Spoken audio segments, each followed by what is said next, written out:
আপনার কয় হাত লাভতে ওঠার কথা তা আমি জানি না। আমরা তো সেই মুসলমান যে মুসলমান না খেয়ে থাকা ইবাদত মনে করি।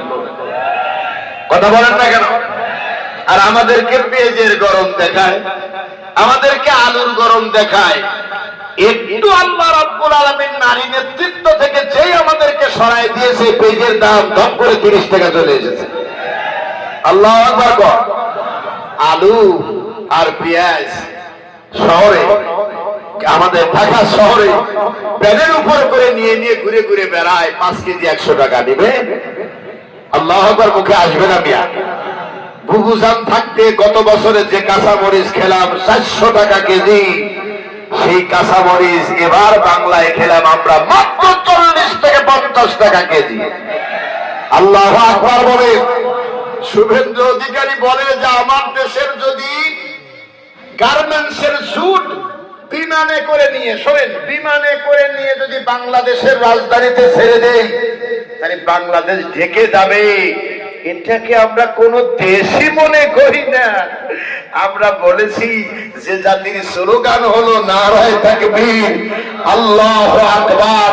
ওই দেশের মানুষকে এই জুটের ভয় দেখায় কোনো লাভ নাই। ইমানের আগুনে সব পোড়ায় সারখার করে দেব। বলেন ঠিক কিনা?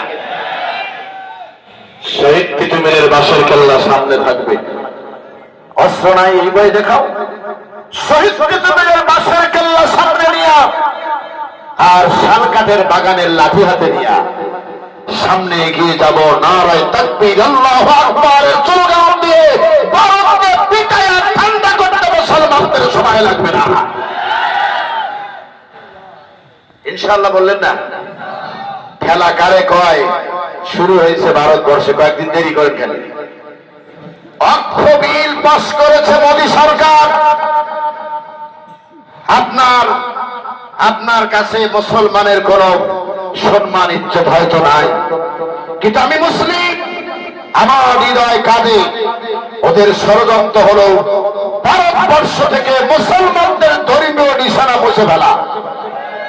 আপনি বোঝেন নেই, এখনো তো অর্ধেক মানুষ কিছুই বললেন না। আপনি কি বুঝতে পারছেন আমার কথাটা? ভারতবর্ষ থেকে মুসলমানদের যত নিদর্শন আছে সব মুছে ফেলবে। মসজিদ ভাঙবে, মাদ্রাসা ভাঙবে, খানকা ভাঙবে, কথা বল না কেন?